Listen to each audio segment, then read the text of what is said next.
So I made a big mistake with this little book.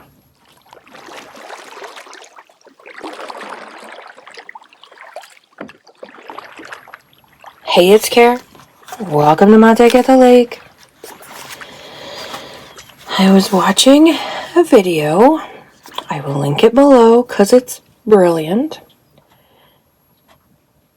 And as happens quite often, before the video is done, I run to my room and started doing the project featured in the video. And this particular project is made from a cracker box, not unlike this pasta box, because they have these beautiful built-in spines.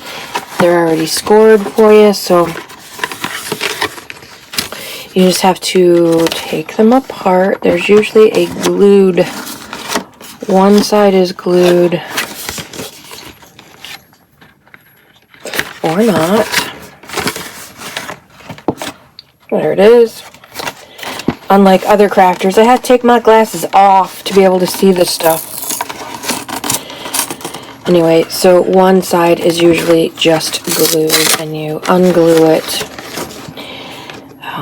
And I've kept this one because I think that will make a fun window. Somehow, some way, maybe I'll make it a shaker cover. For those of you who are new to junk journaling, shakers, there'll be another clear piece of acetate on this side and something fun on the inside. Glittery bits of paper, little words, tiny, tiny little bits of something that when you shake it, it makes noise and it sparkles, and, you know, like the things we used to play with. Like sometimes they come in Valentine, sometimes they come in toys. That's what a shaker is. If you're new, and if you're still kind of trying to figure out the lay of the land as far as junk journal jargon, because there's a lot of it. I watched a video the other day of a lady that I watch quite often. No, it's not Pam. It's somebody else, because I do watch others. And she kept talking about ATCs. When I make ATCs, when I make ATCs, and this makes great ATCs. Never does she say ATC is an artist trading card. Nowhere in the video does she, just one time, throw that out there for you. Some crafters are better than others at explaining that, but quite often they're so far down the road with this stuff that it just seems it is just natural to start talking about these things. But if you're new to the junk journal world, it can leave you befuddled. And so because I was there and I kept, you're talking a different language. When did we stop speaking English, please? I created a video called Junk Journal Jargon. I'm posting it up on my Patreon. I just started a Patreon not too long ago because YouTube is now a full-time gig. It's going to have to be for a while anyway. So I started a Patreon page, and on the Patreon page there is a junk journal jargon video with a printable, so that when you're watching videos and learning the lay of this land and someone says something like that, ATC, you can look at your little print. I think it's like 6 pages maybe, because there's a lot that we just throw out there like people know what we're talking about. Anyway, if that's something that sounds cool to you, check out the Patreon page. I'm going to be adding to that regularly, and there's already printables there. The plan is to go have the a YouTube membership when we hit 1,000. So there'll be live chats and videos with tutorials and live Q&A. You know, because I miss that. I taught community ed for years, and I love YouTube in that I can still teach things that I love to learn about and then pass on. I miss the interactivity and being able to ask the person I'm watching a question in real time. So check that out if that's something that you're interested in, and keep watching because there'll be more and more added there as well. Back to our regularly scheduled program. So there's the spine, and then you just cut off the excess, cut it to whatever size you want, and then you've got this ready to go cover foundation. And then the video is all about just making a book full of scrap paper, and that's what I did. I pulled pieces from projects that I'm working on or that I have done before. They're all different shapes and sizes. I've done nothing to it except put it together. This one here has some wrapping paper, and then these two smaller sheets, I just spread them out so that they weren't both just chucked in the middle. Wrapping paper, scrapbook paper, dyed paper, graph paper, avocado dyed paper. Super cool. Wonderful. 2 signatures, here and here. So here's my mistake. So when I went to sew them in, as the girl did in the video, and as we normally do, we put the holes in the spine so that our signatures would go here. And when I did that, of course, I've got just these 2 teeny little. So I guess it wasn't technically a mistake. I did the video right, but my spine was so big and my signatures so skinny, or so few. I only have 2 and I only wanted 2. And I could fill that up. I could put, what, 8 more signatures in this one spine, and holy smokes, would I have a journal. But I like the size of this.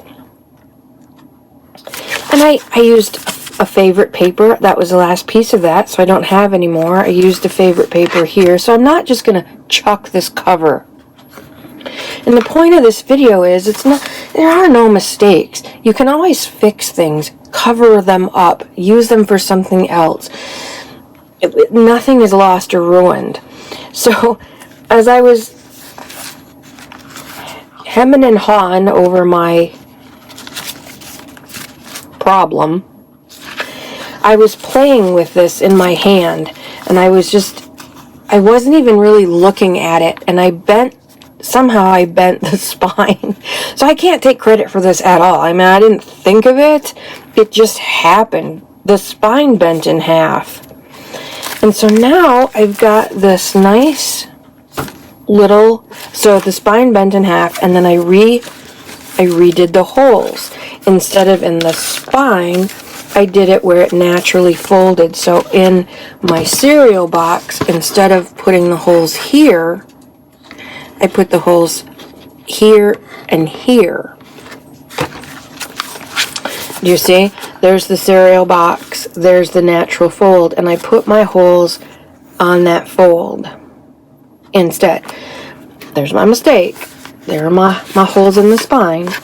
But then when I did that, and then I put the signatures in, I just wonder, is that like a gusset? If I fill this bad bear up, it won't gator mouth. It'll get as fat as the spine. The spine will be able to take it. So this mistake, or spontaneous happening of the fold, might be a new way to do journals. If we know we're going to end up with gator mouths, could we build that into the spine and have a folded spine so that when this gets nice and fat, when this gets nice and fat, this can pooch out? Now, I don't know that this will work. I don't know, because obviously it's empty. I will keep you posted as I fill it, and as these get fat, I might be able to. They'd have to get awfully fat to meet that whole spine. But for those of you who don't like gator mouths but like a lot of stuff, this might be an option. How can you do it if you're not using a cracker box? Well, instead of just the one spine, you would put 2 spines in and prepare for that fold, and then put your signatures in the creases. I think this would only work with 2 signatures. Although perhaps you could put a third signature here on this fold. You could put a signature here. If it were me, I would have the pages quite a bit shorter because it's going to stick out. So I would shorten my pages because the spine for that one's going to be here, and I wouldn't want them jutting out that much. So I would compensate that with my page size, but you could certainly put one in here. And I think that would be fun too, because the pages have it, the whole signature being that much smaller would give the whole book a totally different feel. In fact, I may do that, and if I do, I'll show you an update. I might just sew a smaller signature in there to see how it would work. Because I'm nosy and impatient, I dropped everything I was doing, and I went and made up a third signature and stuck it in there. And as you can see, it still fits pretty well. It lays or opens pretty well. And there's still plenty of room if I were to jam it full of ephemera and tucks and pockets and cards and decor. I still have quite a ways away. I mean, I can shove a lot of stuff in there and still not have a gator mouth. It would be a nice... So, this might be the answer to anti-gator mouth people.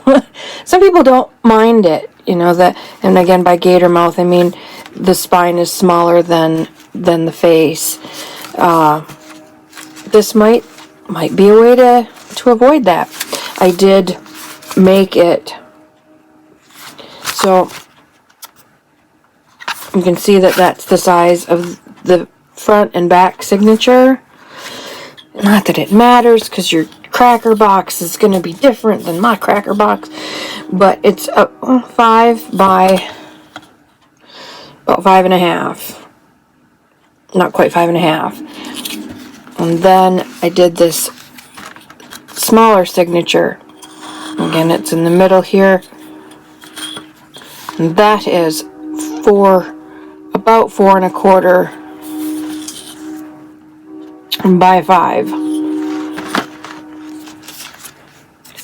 And so when the spine is folded and it's closed like that, the edges are even. But you can see how much smaller this signature is than this signature because of the spine. The funky spine. Maybe that's something new we could try. Anyway, worked. I love it. I think between now and when it's full, I'll just use one of these elastic hair bands. Not black, but it's the only one handy, as a nice closure. If it gets super, super chunky, it'll either stretch to fit, or you can link two of these together pretty easily and use that, or use a bigger one than this. They come in all sizes, so anyway, now we know. Big fun. I love it. Happy accidents, as Bob Ross would say. Certainly a different way, and I can't tell you how jazzed I was when I went, oh, well, that's kind of cool. That might work. I think I can make this work. Nothing was wasted. I think it's going to be grand. I on purpose left these extended past because I like it here. I don't like it here. So I trimmed it here and here. The video that inspired this whole thing left them all the way around out. And that, of course, is entirely up to you. So try it. See how it works for you. The video below, super easy. Quick make, which is awesome. You know, when you just want to sit down and make something start to finish, you don't want it to take a week or a month or a year, this is a good kind of project for that. We will chat again soon, you and I. Go have some fun today. Make something little, just so you can say you played a little bit. Have a lovely, lovely day. I'll take you at the lake. Out for now.